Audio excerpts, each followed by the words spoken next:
kusangana kwatikuita zvekare pano paTrari 263. Kana uchiri munyowani pathis YouTube channel, kusubscribe mahara, kutena on the notification bell.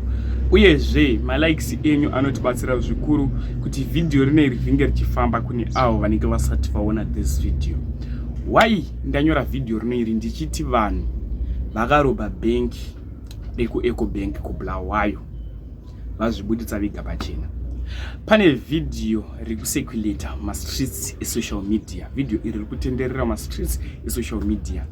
Isusu zvatinoziva senyika yeZimbabwe, pamutemo hapabvumirwe kunzi even uri musoja, uri muC10, uri mupurisa, une mapapers ekushandisa pfuti, hazvingobvumirwe kuti ubude nepfuti iri papublic kana kushandisa pfuti wakadhakwa, hazvibvumirwe.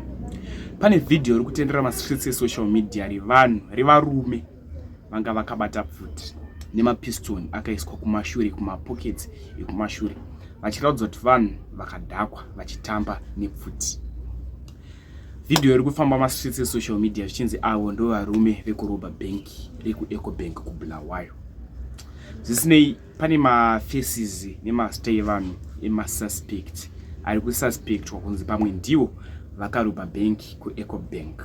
Ndichataura mazita achona, ndichaisa mafaces evanhu vachona pascreen, ende maface evanhu aya anotyisa ukamatarisa.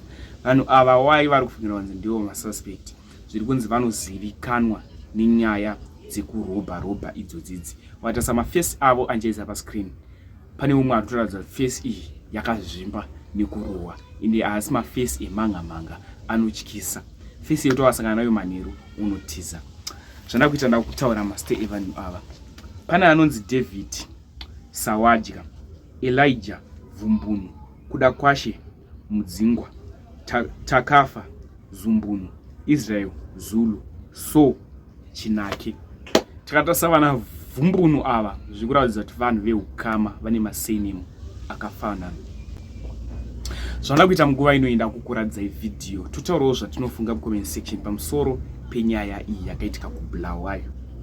Ndo macases akanyanya munyika yedu, vanhu vakuita chifirimu, vakuita zvinoitwa pamamovie, ndo zvakutorwa zvichiitwa muZimbabwe nevamwe vanhu. Ndinokumbira kuti zvatinofunga mucomment section, ende vanhu pfuti haichatyise kubata.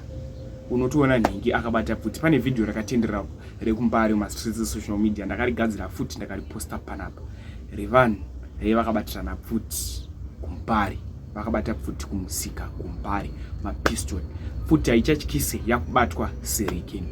Ndatione this video randiri kutaura kuti video iri riri kutenderera mastreets esocial media, ende vanhu vaita mutauro vachiti ndiwo varume vekuba bank rekuEcobank kuBulawayo.